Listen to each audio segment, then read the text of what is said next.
America ఆర్థిక సంక్షోభంలో ఉంది. $30 ట్రిలియన్ ఎకానమీ, $39 ట్రిలియన్ అప్పు.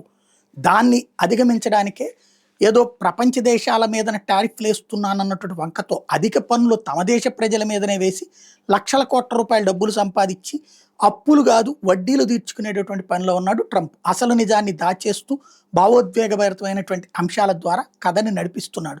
అదే సందర్భంలో ఇప్పుడైనా సరే అక్కడ మ్యానుఫ్యాక్చరింగ్ సెక్టార్ డెవలప్ చేసుకోబోతే ఇక లైఫ్‌లో కాదు. అదే జరిగితే చైనా చెప్పు చేతల్లోకి అమెరికా వెళ్ళిపోతుంది. లేదా చైనా నెంబర్ 1 అయితే అమెరికా సెకండ్‌కి వెళ్ళిపోతుంది. అలాగే సర్వీసెస్ సెక్టార్, అలాగే మ్యానుఫ్యాక్చరింగ్ సెక్టార్‌లో ఇండియా మీద ఆధారపడతా ఉండటం వల్ల భవిష్యత్తులో తనకు ప్రమాదం అని భావించి ఈ 2 దేశాల్లో ఈ 2 ఇష్యూస్ మీదన కంట్రోల్ పెడుతూ తమ దేశంలో వాటిని ప్రోత్సహించే పని చేస్తున్నాడు. కానీ సమస్యల్లా అక్కడ తక్కువ రేటుకి దొరికేటటువంటి కూలీలు ఉండరు. తక్కువ రేటుకి దొరికేటటువంటి మ్యానుఫ్యాక్చరింగ్ సెక్టార్ ఉండదు. మన దేశంలో ₹100 అయితే అక్కడ ₹1000 అవుతుంది. చైనాలో ₹150 అయితే అక్కడ ₹1000 అవుతుంది. కాబట్టినే ఈ దేశాల నుంచి తీసుకుంటున్నారు. దానికి ప్రత్యామ్నాయం చూడలేకపోతున్న ట్రంప్ ఏదో ఒకటి జడగొట్టాలన్నటువంటి ప్రయత్నం అయితే చేస్తున్నాడు. దాంతో పాటుగా అక్కడ జీతాలకు సంబంధించినటువంటి ముప్పు అంటే ఖర్చులు తగ్గించుకునేటటువంటి భాగంగా డోజ్ ఇచ్చినటువంటి నిర్ణయాల్లో భాగంగా అనేక సంస్థలకు సంబంధించినటువంటి ప్రభుత్వ రంగ సంస్థలను అనేక మంది ఉద్యోగాలు తీసేశారు.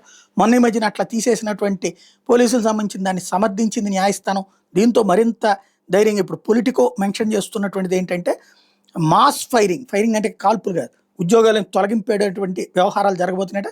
ఫెడరల్ ఏజెన్సీస్ని అందుకు ప్రిపేర్డ్గా ఉండమని చెప్పేసి సూచిస్తున్నారు.